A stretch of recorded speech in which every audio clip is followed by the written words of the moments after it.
أعوذ بالله من الشيطان الرجيم. بسم الله الرحمن الرحيم. الذين استجابوا لله والرسول من بعد ما أصابهم القرح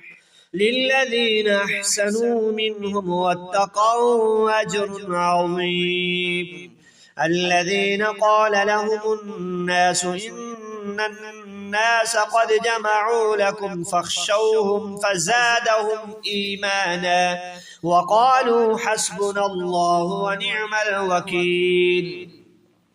فانقلبوا بنعمة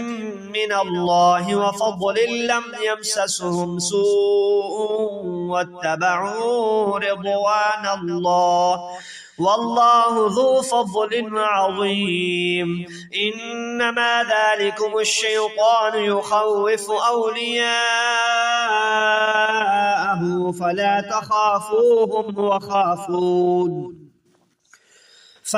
تخافوهم وخافون إن كنتم مؤمنين. ولا يحزنك الذين يسارعون في الكفر إنهم لن يضروا الله شيئا يريد الله ألا يجعل لهم حظا في الآخرة ولهم عذاب عظيم. إن الذين اشتروا الكفر بالإيمان لن يضروا الله شيئا ولهم عذاب أليم. ولا يحسبن الذين كفروا أنما نملي لهم خير لأنفسهم إنما نملي لهم ليزدادوا إثما ولهم عذاب مهين. ما كان الله ليذر المؤمنين على ما أنتم عليه حتى يميز الخبيث من الطيب وما كان الله ليطلعكم على الغيب ولكن الله يجتبي من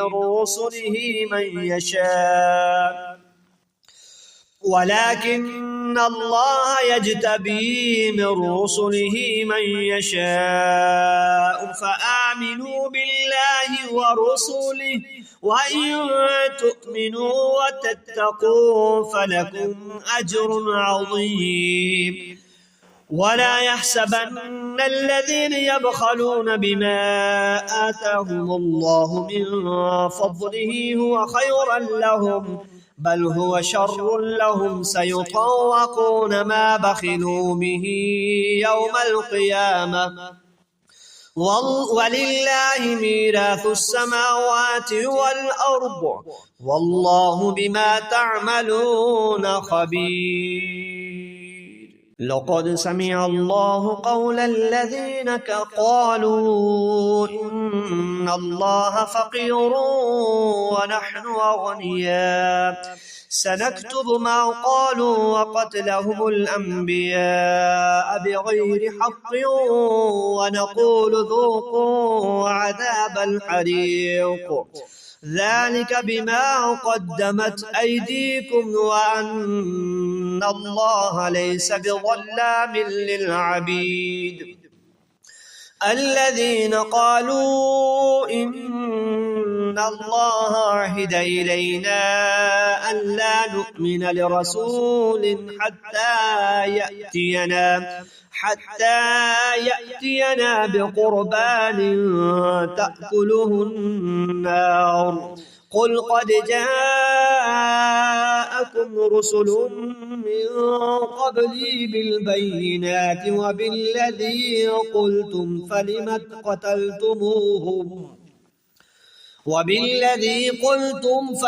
قتلتموهم إن كنتم صادقين. فإن كذبوك فقد كذب رسل من قبلك جاءوا بالبينات من قبلك جاءوا بالبينات والزبر والكتاب المنير كل نفس ذائقة الموت وإنما توفون أجوركم يوم القيامة فمن زحزح عن النار وأدخل الجنة فقد فاز وما الحياة الدنيا إلا متاع الغرور لتبلغن في أموالكم وأنفسكم ولتسمعن من الذين أوتوا الكتاب من قبلكم ومن الذين أشركوا أذى كثيرا وإن تصبروا وتتقوا فإن ذلك من عزم الأمور وإذ أخذ الله ميثاق الذين أوتوا الكتاب لتبيننه للناس ولا تكتمونه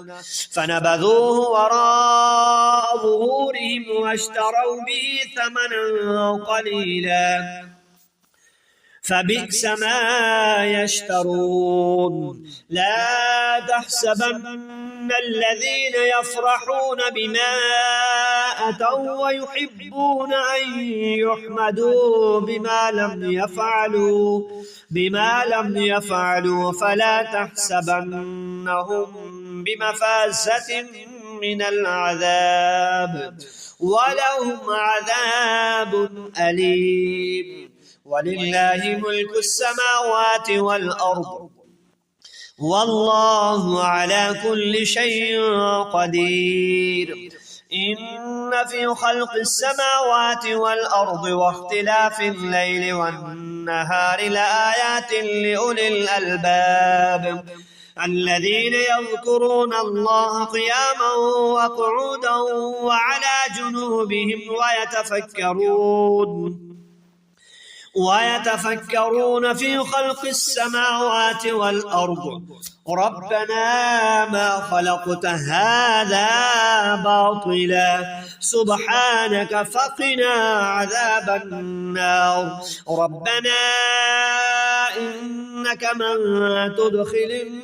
النار فقد أخزيته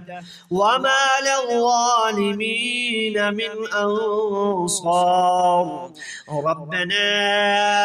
إننا سمعنا مناديا ينادي للإيمان أن آمنوا بربكم فآمنا ربنا فاغفر لنا ذنوبنا وكفر عنا سيئاتنا وتوفنا مع الأبرار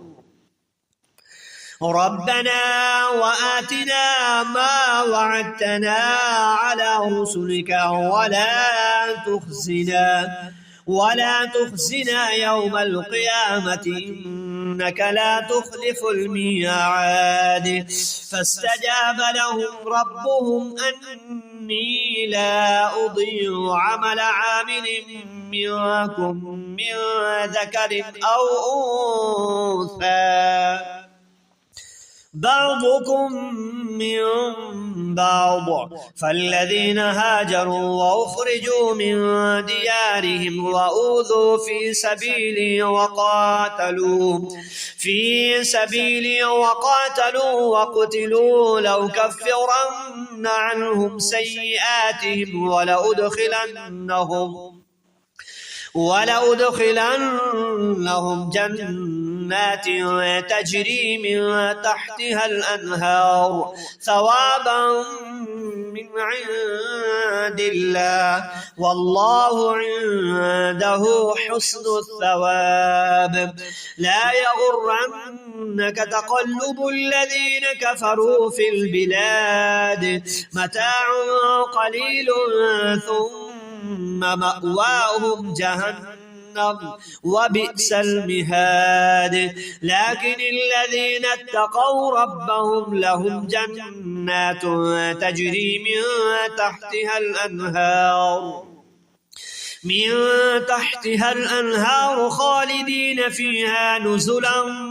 من عند الله وما عند الله خير للأبرار وإن من أهل الكتاب لمن يؤمن بالله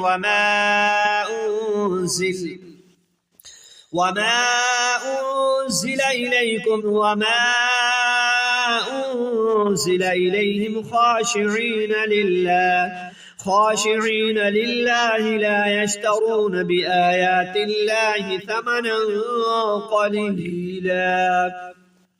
بآيات الله ثمنا قليلا أولئك لهم أجرهم عند ربهم إن الله سريع الحساب يا أيها الذين آمنوا اصبروا وصابروا ورابطوا واتقوا الله لعلكم تفلحون بسم الله الرحمن الرحيم يا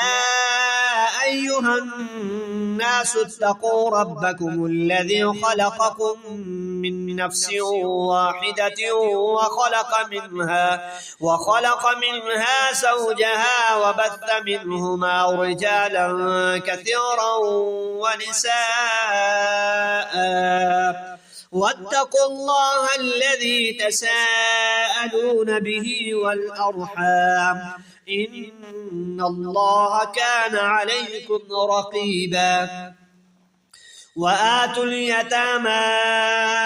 أموالهم ولا تتبدلوا الخبيث بالطيب ولا تأكلوا أموالهم إلى أموالكم إنه كان حوبا كبيرا وإن خفتم ألا تقسطوا في اليتامى فانكحوا ما طاب لكم من النساء مثنى وثلاث ورباع فإن خفتم ألا تعدلوا فواحدة أو ما ملكت أيمانكم ذلك أدنى ألا تعولوا وآتوا النساء صدقاتهن نحلة فإن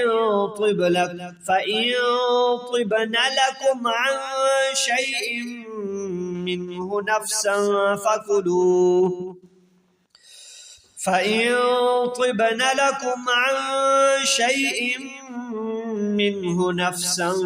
فكلوه هنيئا مريئا ولا تؤتوا السفهاء أموالكم التي جعل الله لكم قياما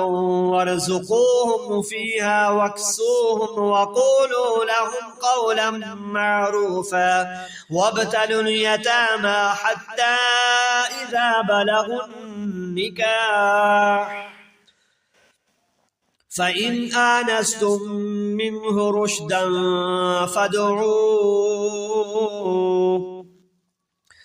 فادفعوا إليهم أموالهم ولا تأكلوها إسرافا وبدارا أن يكبروا ومن كان غنيا فليستعفف ومن كان فقيرا فليأكل بالمعروف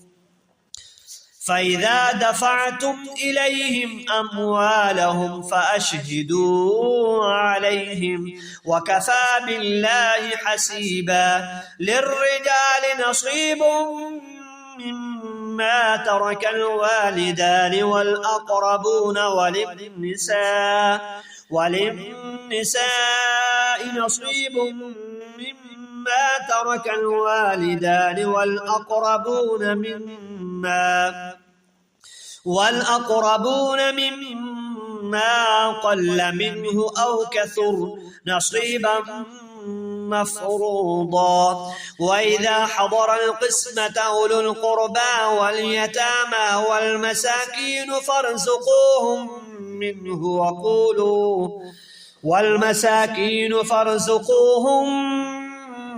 وقولوا لهم قولا معروفا وليخشى الذين لو تركوا من خلفهم ذرية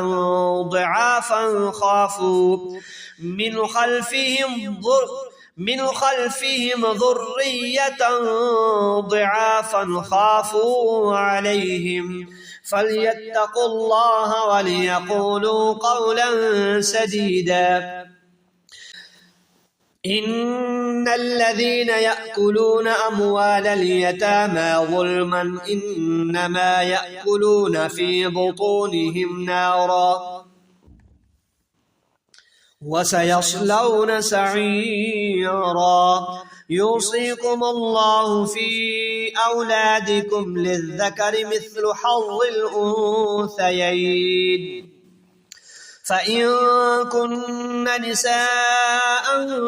فوق 2 فلهن ثلثا ما ترك وإن كانت واحدة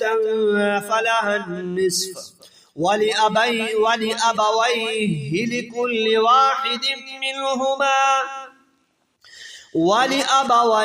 لكل واحد منهما السدس مما ترك إن كان له ولد فإن لم يكن له ولد وورثه أبواه فلأمه الثلث فإن كان له إخوة فلأمه السدس من بعد وصية يوصي بها أو دين آباؤكم وأبناؤكم لا تدرون أيهم أقرب لكم نفعا فريضة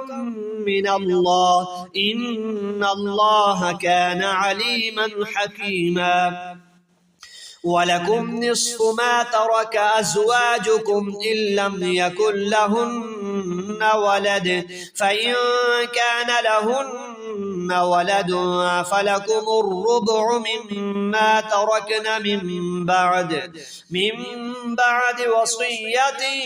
يوصين بها أو دين ولهن الربع مما تركتم إن لم يكن لكم ولد فإن كان لكم ولد فلهن الثمن مما تركتم من بعد وصية توصون بها أو دين فإن كان رجل يورث كلالة أو امرأة وله أخ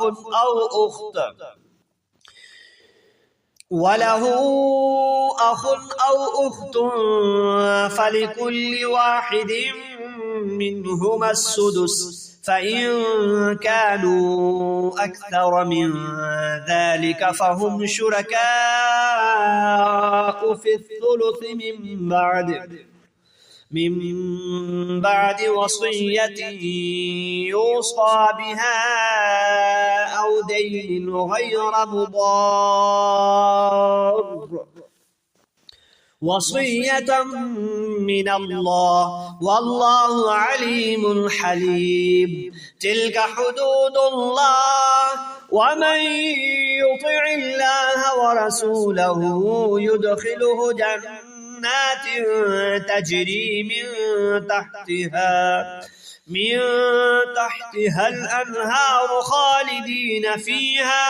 وذلك الفوز العظيم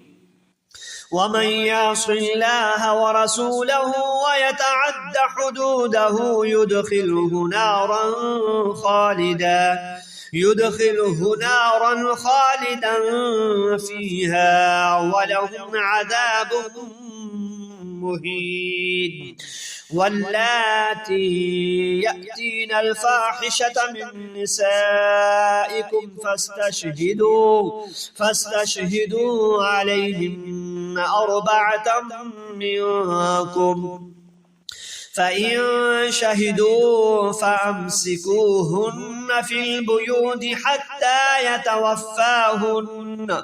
حتى يتوفاهن الموت أو يجعل الله لهن سبيلا. واللذان يأتيانها منكم فآذوهما، فإن تابا وأصلحا فأعرضوا عنهما، إن الله كان توابا رحيما. إنما التوبة على الله للذين يعملون السوء بجهالة ثم يتوبون من قريب فأولئك يتوب الله عليهم، وكان الله عليما حكيما. وليست التوبة للذين يعملون السيئات حتى إذا حضر أحدهم الموت قال إني تبت الآن ولا الذين يموتون وهم كفار، أولئك أعتدنا لهم عذابا أليما. يا أيها الذين آمنوا لا يحل لكم أن ترثوا النساء كرها ولا تعضلوهن لتذهبوا ببعض ما آتيتموهن إلا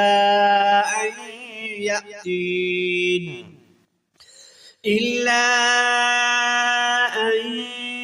يأتين بفاحشة مبينة، وعاشروهن بالمعروف، فإن كرهتموهن فعسى أن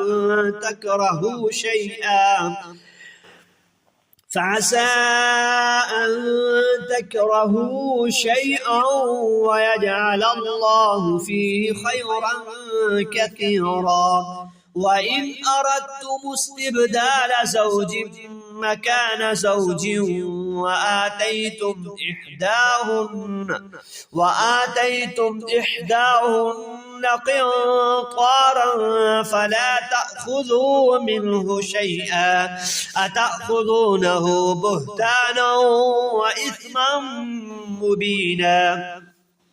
وكيف تأخذونه وقد أفضى بعضكم إلى بعض وأخذن منكم ميثاقا غليظا. ولا تنكحوا ما نكح آباؤكم من النساء إلا ما قد سلف إنه كان فاحشة ومقتا وساء سبيلا. حرمت عليكم أمهاتكم وبناتكم وأخواتكم وعماتكم وخالاتكم وبنات الأخ وبنات الأخت وأمهاتكم اللاتي أرضعنكم وأخواتكم من الرضاعة وأمهات نسائكم وربائبكم اللاتي في حجوركم من نسائكم اللاتي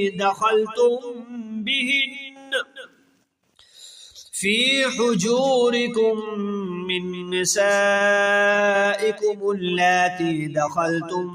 بهن فإن لم تكونوا دخلتم بهن فلا جناح عليكم وحلائل أبنائكم الذين من أصلابكم وأن تجمعوا بين الأختين إلا ما قد سلف إن الله كان غفورا رحيما.